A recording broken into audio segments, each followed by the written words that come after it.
If you want to change your life, you have to change your mind. Okay? I'll start it with that. Kung gusto mong baguhin ang buhay mo, baguhin mo muna yung takbo ng utak mo. Kasi kung ano yung mga bagay na nangyayari sa iyo ngayon, lahat yan, nagmula sa utak mo lang. Nag-manifest lang yan into reality. Okay? Why?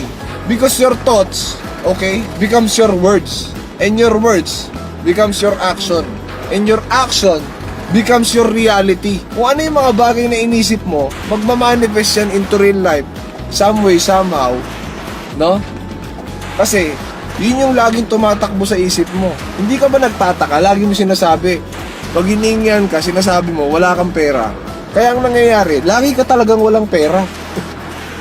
So kahit wala kang pera, anong gusto ko sabihin mga kaibigan? So kahit wala kang pera, wag mo sasabihin wala kang pera.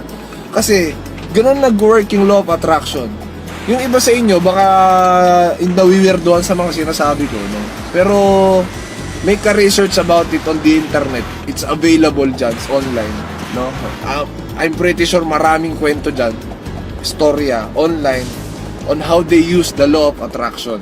And that's the same reason why gusto kong sabihin sa inyo mga kaibigan, na sa akin tong sasakyan na to, at this very moment, no?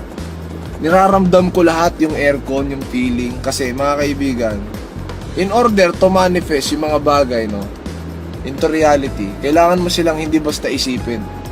Kailangan, alam mo yung parang meron kang excitement sa puso mo na nararamdaman kasi alam mong mapapasayo yung isang bagay. Yung feeling na yung crush mo, yung nililigawan mo, napasagot mo, parang ganun yung pakiramdam.